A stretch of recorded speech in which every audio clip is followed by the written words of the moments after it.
What you were doing? You had to get ready or something? Yeah. You stupid.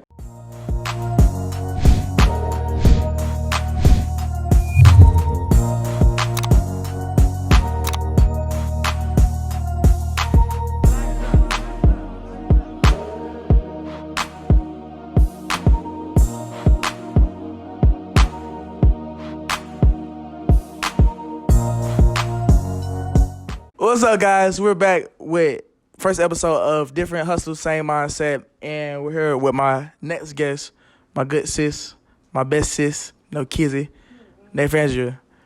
You're not my sis. You're. I was talking about. Okay, you're like it's different for sure. But so you said that you're in sports management and everything, and your aspirations to be a sports agent. Forget aspirations. You are a sports agent. You know what I'm saying? Yeah. Man, I'm boosting you up every which way. You know what I'm saying? We that's how we doing it. So with you being sports management and everything, what made you choose this career path? Make sure it's recorded. There we go. Mm-hmm. Okay, so basically it all started when I was in high school. I was interested in sports. Of course, I played volleyball, and I was interested in basketball. So I met my friend Reagan. She was a manager. Yeah. So she was telling me about it. So I'm like, it sounds interesting. I'm kind of want to do something like that. I got into it. I ended up doing it for the next 3 years of my high school career. And I ended up taking it into college. And I really loved it. And I liked where it was taking me, where my mindset was, the career, the whole business of everything. So I wanted to put myself into that career because I feel that I could really put my talent into the industry. Gotcha. With that, can you just tell some of the people what are some of the tasks that come with that job or career path? Well, what I'm doing right now, I am a manager, but being a manager for a D1 college, it does take a lot of work.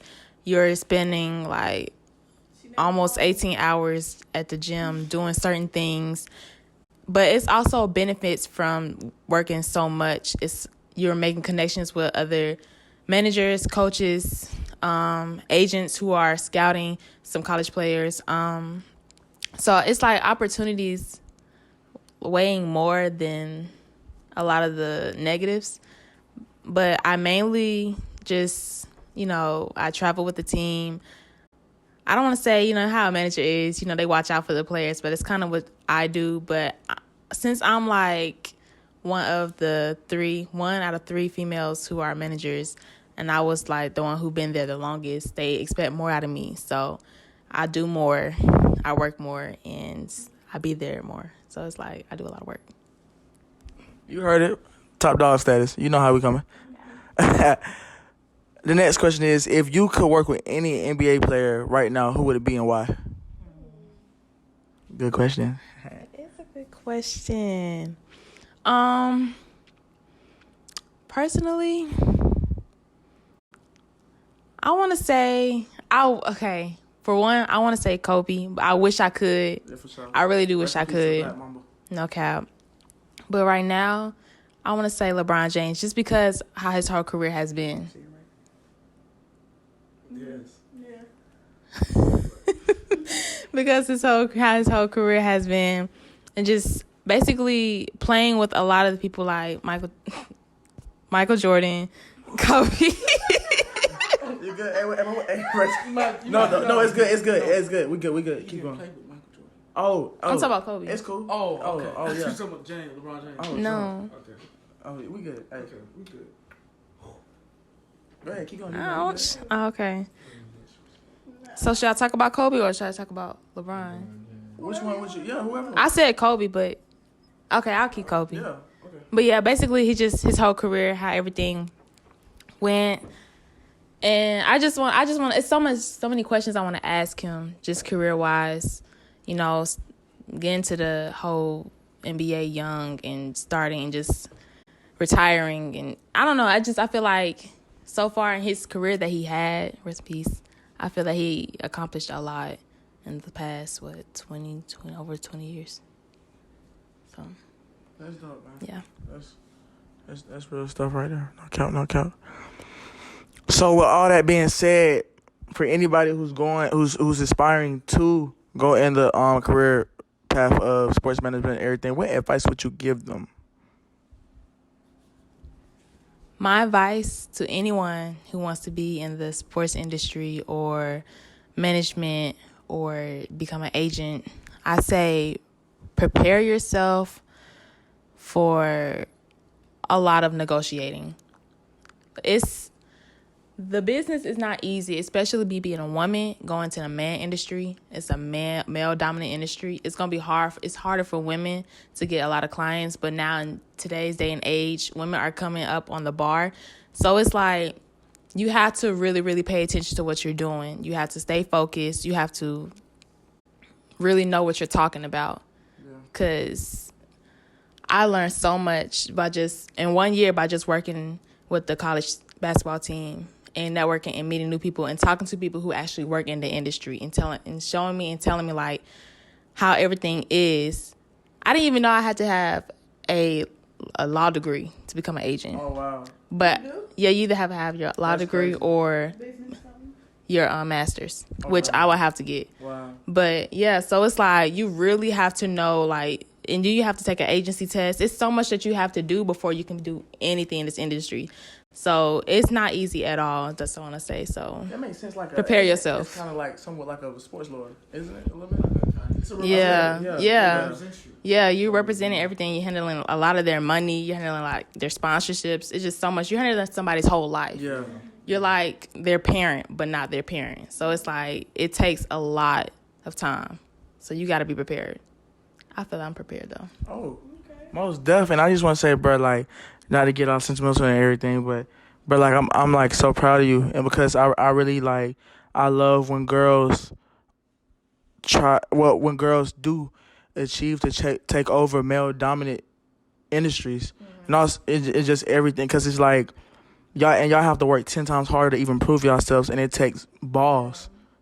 Women have to have balls to do this, and you got them. And I it's just heartwarming just to know that my sister's out here changing the game and everything, and I'm just so proud of you, and keep doing what you're doing. I love you so much, no cap. And with that being said, y'all have to understand, man, when you striving for greatness in anything you doing, this ain't no 6-hour job, 2-hour job, 1 hour, 3 hour, 10 hour. This is a lifestyle. This is 25/8. I can't press that enough. You got to make this shit your lifestyle. Excuse my language, shouter. But you got to make this thing your lifestyle. You got to wake up doing it. On your downtime doing it.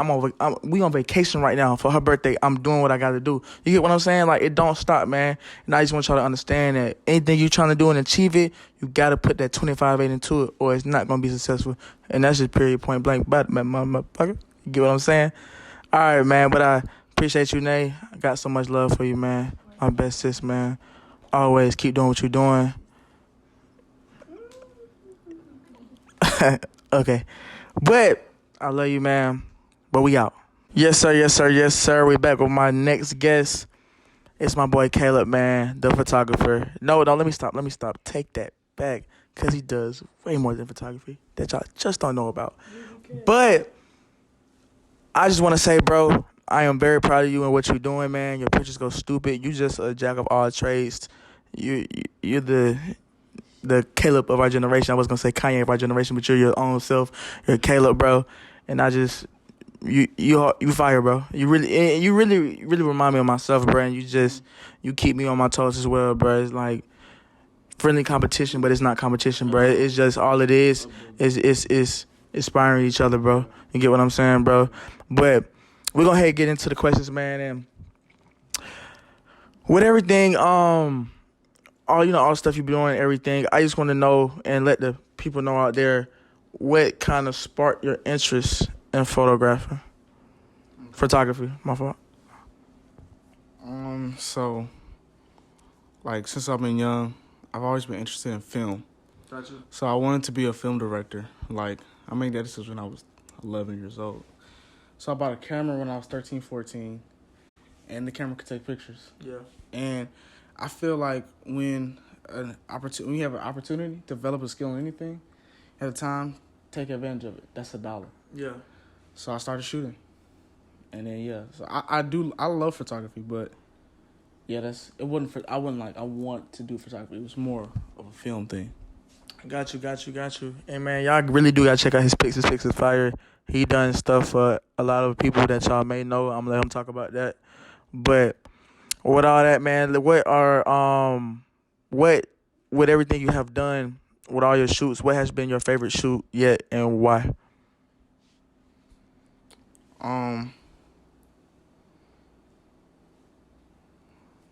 All shoots are fun. Okay. My favorite shoot, I have multiple favorite shoots. My favorite shoots are usually in situations where I didn't think would be able to shoot. Like, not with certain people, because people are people. But like, if I'm shooting in a situation like I'm in a club, and it's smoke and it's this going on, there's that going on, and I get a fire ass shot, that's everything. Yeah. That's my favorite thing. Like, or I'm in the studio, and I did something so good, I'm like, I'm not even gonna have to touch that when I leave here. Like, it's good enough. So those are my favorite shoots. That's what I love. When I'm excellent at what I do. Yeah. That's dope, man. So you basically saying like whenever that eye captures that whole moment, like you don't even gotta touch it. You just capture that moment, and it's just like it's excellent. That's some dope stuff, man. For photography, bro. It's art, like a very pure form of art, and it's so dope, bro. I actually love it. I have a love for it. I just don't do it, but I really do love it. No cap. Who are some people that you want to work with that you haven't worked with yet? A person I really wanted to work with was Pop Smoke. A person I wanted to work with was Pop Smoke. Pop Smoke RP. Just cause he seemed so authentic to me, and he was a character. You know what I'm saying? Like, he was a character.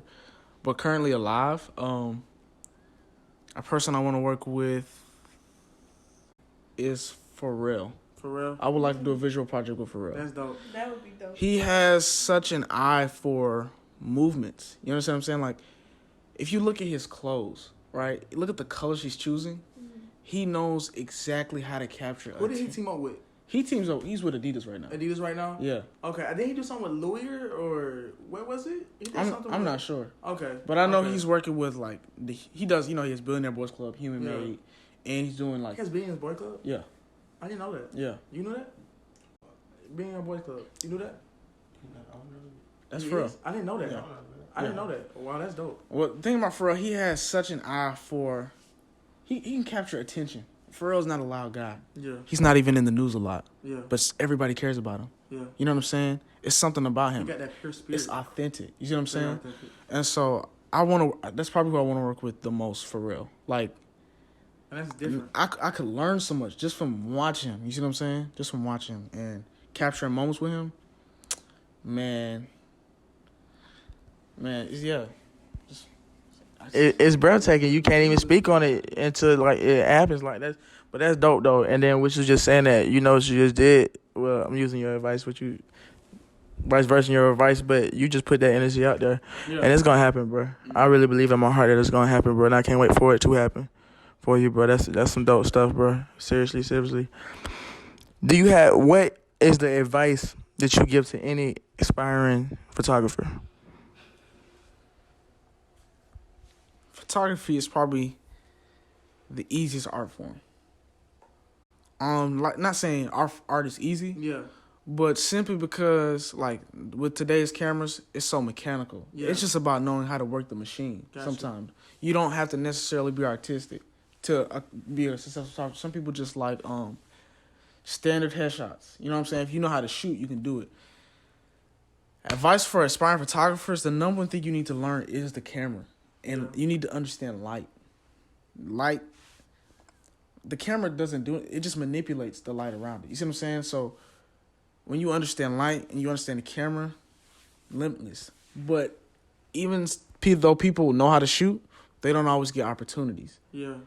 I know a lot of people behind the camera, they're quiet, they're timid, they're nervous. You know what I'm saying? Like, they can be those type of people. Not everyone, but like that's a stereotype. But they're quiet, they can be timid and nervous and stuff like that. They have to learn how to open their mouths. Yeah. Networking is the second most powerful thing you have as a photographer. Knowing people. Because most photographers can shoot well. And that really go for anybody who in the entertainment industry. Period. DJing, rapping, singing, photography, hosting, everything. It's about who you know, and it's about who knows you.